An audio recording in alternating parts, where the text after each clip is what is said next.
গাজার উপরে যে ইসরায়েলিদের হামলা চলে যাচ্ছে এবং এত মানুষ শহীদ হয়েছেন, প্রায় 7 অক্টোবর 2023 থেকে আজ পর্যন্ত প্রায় 50,000 শহীদ হয়েছে বলে ইউএসএর একটা পরিসংখ্যানে দেখা যায় এবং এর থেকেও আরো বেশি হয়েছে বলে আমরা জানি। আমাদের দাবি থাকবে যে আমরা যে আমাদের রেগুলার ইউজের যে পণ্যগুলো আছে আমরা এগুলো বয়কট করব, কারণ এগুলো আমরা কিনছি আমাদের এই টাকাটা দিয়ে তারা যে গুলি বোমা এগুলো কিনে তাদের উপরে আমাদের যে মুসলিম সমাজ বা মানুষজন, যে গাজার মানুষজন, এদের উপরে হামলা করছে। তো আমরা হচ্ছে পরোক্ষভাবে এটার জন্য দায়ী হয়ে থাকছি। তো আমরা যেন এই পণ্যগুলা না কিনি। এরকম অনেক পণ্যই আছে, যেমন ইউনিলিভারের আছে, আমাদের যে বাটা আছে, বা হচ্ছে বিভিন্ন কোল্ড ড্রিঙ্কস আমরা 7 আপ, তারপরে ফান্টা এগুলা খাই, এগুলো আমরা সচরাচর যেগুলা অনায়াসেই কিনে খেয়ে ফেলি, এগুলা যেন থেকে আমরা বিরত থাকি।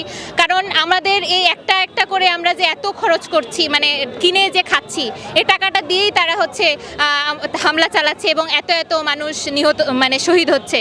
তো আমরা চাচ্ছি সবাই মিলে একযোগে আমরা আমাদের দেশের, বিশ্বের সকল মানুষ এগিয়ে আসি, যাতে এই পণ্যগুলো আমরা না কিনি, না ব্যবহার করি এবং এভাবে আমরা আমাদের শহীদ ভাইদের বা যারা আমাদের কাছে সাহায্য কোনোভাবে চাচ্ছেন, আমরা এভাবে সাহায্য করতে পারি। আপনারা জানেন যে বিগত কয়েক বছর যাবত, কয়েক দশক ধরে এটা ফিলিস্তিন এবং ইসরায়েল, আগে তো ইসরায়েল ছিল না, ফিলিস্তিন থেকে ইসরায়েল জমি নেওয়ার পরেই তারা দশক ধরে এই কাজটা করে আসতেছে। কিন্তু এইবার মানবতা বিরোধী যত অপকর্ম হওয়া উচিত এই পৃথিবীতে, যতদূর সম্ভব সহ্য করা, তার বাঁধ ভেঙে গেছে। বিশ্ব সব মুসলিম সহ পশ্চিমা মিডিয়াও দু একটা মিডিয়া এটা প্রকাশ করতে বাধ্য হয়েছে যে এটা মানবতা মানে আর এর সহ্যই হয় না। আপনারা দেখেছেন যে আজকে যারা বিশ্বের মোড়ল হিসেবে নিজেদের প্রতিষ্ঠা করতে চাচ্ছে বা যুগের পর যুগ প্রতিষ্ঠা করার চেষ্টায় আছে, তাদের প্রত্যক্ষ বা পরোক্ষ মদতে যুগের পর যুগ শুধুমাত্র এই ফিলিস্তিন এবং মুসলিম বিশ্বগুলাই ক্ষতিগ্রস্ত হচ্ছে। কিন্তু রাশিয়া ইউক্রেন যুদ্ধে দেখবেন ইউক্রেনের পক্ষে তারা কথা বলছে শুধুমাত্র মুসলমান হওয়ার কারণে। এই ফিলিস্তিনে তারা নিজেদের থাকার অধিকার পর্যন্ত পাচ্ছে না, বাঁচার অধিকার পর্যন্ত পাচ্ছে না এবং 2/3 জমি এখন পর্যন্ত দখল করছে।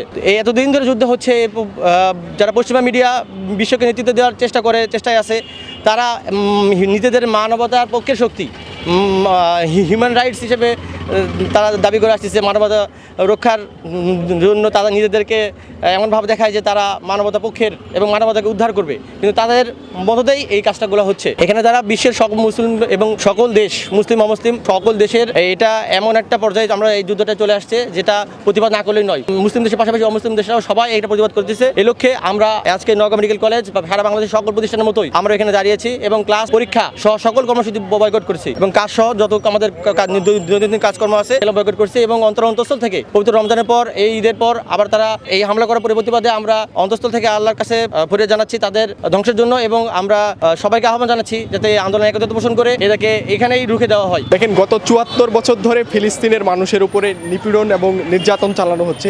এটি নিয়ে জাতিসংঘ কিংবা যারা মানবাধিকারের কথা বলে তাদেরকে আমরা কোনো ভয়েস রেজ করতে দেখি না, কিন্তু বাংলাদেশে ছোট একটা কোনো বিষয় নিলে সেটি নিয়ে তাদের মাথা ব্যথা শুরু হয়ে যায়।